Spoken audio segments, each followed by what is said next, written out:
Hi hello வணக்கம். நான் உங்கள் ராகுல். Welcome to our channel market sense. இன்றைக்கி இந்த வீடியோவில் பேட் மார்ஜின்னா என்ன, அதை எப்படி இன்டர்பிரேட் பண்ணுறது அப்படிங்கிறத பற்றி ரொம்ப டீட்டெயில்டாக பார்க்கலாம். லாஸ்ட் வீடியோவில் எபிட்டா மார்ஜின் பற்றி டீட்டெயிலாக பார்த்துருந்தோம். அதில் ஒரு ஸ்மால் மிஸ்டேக்கு, அதில் இன்கம் டேக்ஸ்னு சொல்லியிருந்தேன், பட் டெக்ஸ்ட்டாக கொடுக்கும்போது இன்ட்ரெஸ்ட் அண்ட் டேக்ஸ் தான் போட்டிருந்தேன்.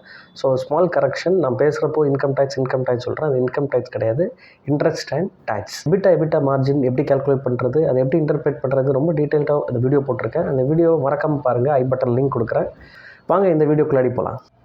எந்த ஃபினான்ஷியல் ரேஷியோவாக இருந்தாலுமே ஒரு சிங்கிள் வேல்யூவாக, ஃபார் எக்ஸாம்பிள் எபிட்டா மார்ஜின் 20 அப்படின்னு சொல்லும்போது ஒரு சிங்கிள் வேல்யூ, அதில் எந்த மீனிங்குமே இல்லை. பட் அந்த எபிட்டா மார்ஜினை அதோட பாஸ்ட் இயர்ஸ், ஃபார் எக்ஸாம்பிள் ஒரு ஐடிசியோட பாஸ்ட் 5 இயரோட எபிட்டா மார்ஜினை நீங்கள் கம்பேர் பண்ணி பார்க்கும்போது எபிட்டா மார்ஜின் உங்களுக்கு கன்சிஸ்டண்ட்டாக இருக்கா, கன்சிஸ்டன்ட் க்ரோத் இருக்கா அப்படிங்கிறத பற்றி உங்களுக்கு தெரிஞ்சுக்க முடியும்.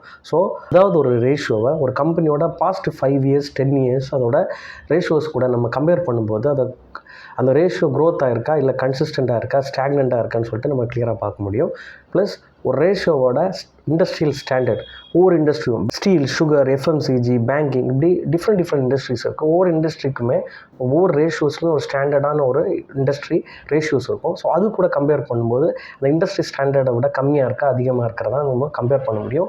அதே சமயத்தில் ஒரு காம்படிட்டர், எக்ஸாம்பிளுக்கு ஐடிசி எடுத்துக்கலாமே. ஐடிசிக்கு ஹெச்யூஎஃப் ஒரு காம்படிட்டராக நீங்கள் நினைக்கிறீங்க அப்படின்னா ஹெச்யூஎஃபோட same ratios, for example EBITDA 20 இருக்குது, ஹெச்யூஎஃபோட எபிட்டா ரேஷியோ என்ன, எபிட்டா மார்ஜின் என்னன்னு சொல்லி கம்பேர் பண்ணி பார்க்கும்போது உங்களுக்கு ஐடிசியோட எபிட்டா ரேஷியோ பெட்டராக இருக்கா, ரேஷியோ மோசமாக இருக்கா இல்லையாங்கிறத பற்றி நம்மளால் தெரிஞ்சுக்க முடியும். ஒரு ரேஷியோவை சேம் கம்பெனியோட பாஸ்ட் இயர்ஸோட கம்பேர் பண்ணுறது மூலமாக, இண்டஸ்ட்ரியலில் இருக்கிற ஸ்டாண்டர்ட் ரேஷியோ மூலமாக, இல்லை அதோட காம்படிட்டரை கூட கம்பேர் பண்ணுறது மூலமாக அந்த பர்டிகுலர் ரேஷியோ பெட்டராக இருக்கா இல்லையாங்கிறத பற்றி நம்ம தெரிஞ்சுக்க முடியும். பேட் மார்ஜின் எப்படி கால்குலேட் பண்ணுறாங்கன்னா, PAT divided by total revenue.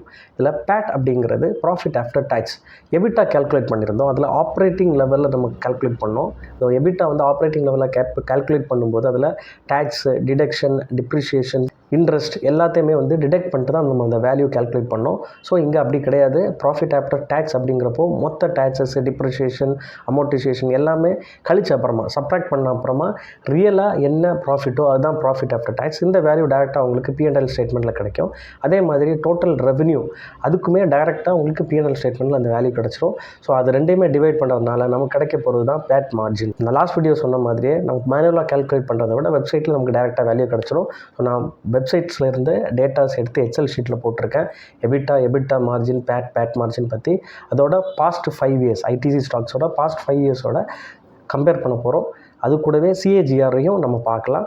இதே மாதிரி நெக்ஸ்ட் ரேஷியோஸை பர்டிகுலர் ஐடிசி ஒரு எக்ஸாம்பிளை வச்சு நம்ம ரேஷியோஸ் எடுத்து கம்பேர் பண்ணி ரொம்ப டீட்டெயில்டாக பார்க்க போகிறோம். இங்கே பார்த்தீங்கன்னா எபிட்டா நான் உங்களுக்கு பாஸ்ட் 5 இயர்ஸ் 2019 2023 வரைக்கும் ஐடிசி ஸ்டாக்ஸுக்கு நான் எடுத்திருக்கேன். ஸோ இதோட CAGR பார்த்தீங்கன்னா 5.95. ஸோ எபிட்டா பார்த்தீங்கன்னா at the rate of 5.95 growth ஆகிருக்கு. அட் சேம் டைம் பேட் பார்த்தீங்கன்னா 5 இயர்ஸ் கொடுத்துருக்கேன். அதில் CAGR 5.53. இது லாஸ்ட் 5 இயர்ஸில் 5.53 ரேட்டில் க்ரோ ஆகிருக்கு. ஸோ அதே மாதிரி எபிட்டா மார்ஜின் நம்ம பார்த்துக்கலாம். பெர்சன்டேஜில் நான் கொடுத்துருக்கேன். எபிட்டா மார்ஜின் பார்த்தீங்கன்னா 40 ரேஞ்சில், நம்ம லாஸ்ட் வீடியோவில் பார்த்த மாதிரி 40 ரேஞ்சில் அது க்ரோ ஆகிருக்கு ஓவராலாக.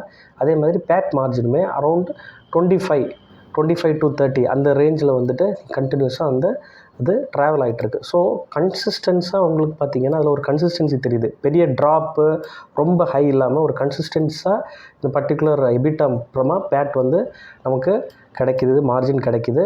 ஸோ இது பாஸ்ட் 5 இயர்ஸ் நம்ம கம்பேர் பண்ணியிருக்கோம். லாஸ்ட் 5 இயர்ஸ்க்கு நம்ம இதை கம்பேர் பண்ணியிருக்கோம். இதோட காம்படிட்டர் நீங்கள் எந்த ஒரு கம்பெனி நினைக்கிறீங்களோ அந்த கம்பெனியவே நீங்கள் எடுத்து சேம் கம்பேர் பண்ணி எது பெட்டராக இருக்குங்கிறத பற்றி நம்ம செக் பண்ண முடியும். நெக்ஸ்ட் நம்ம பார்க்க போகிற ப்ராஃபிட்டபிலிட்டி ரேஷியோ பார்த்திங்கன்னா ROE ரிட்டர்ன் ஆன் ஈக்விட்டி அப்படிங்கிறது ரொம்ப இம்பார்ட்டண்ட்டான ஒரு ப்ராஃபிட்டபிலிட்டி ஃபினான்ஷியல் ரேஷியோ.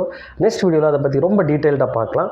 இந்த வீடியோ உங்களுக்கு கண்டிப்பாக யூஸ்ஃபுல்லாக இருந்திருக்க நம்புகிறேன். இந்த வீடியோ உங்களுக்கு யூஸ்ஃபுல்லாக இருந்துச்சுன்னா இந்த வீடியோக்கு லைக் பண்ணுங்கள். உங்களுக்கு ஏதாவது டவுட் இருந்துச்சுன்னா கமெண்ட் பண்ணுங்கள். என் சேனலுக்கு சப்ஸ்கிரைப் பண்ணுங்கள். Stock market, insurance, personal finance ரிலேட்டடான நிறைய வீடியோஸ் இந்த சேனலில் வரும். பார்த்து என்ஜாய் பண்ணுங்கள். நன்றி, வணக்கம்.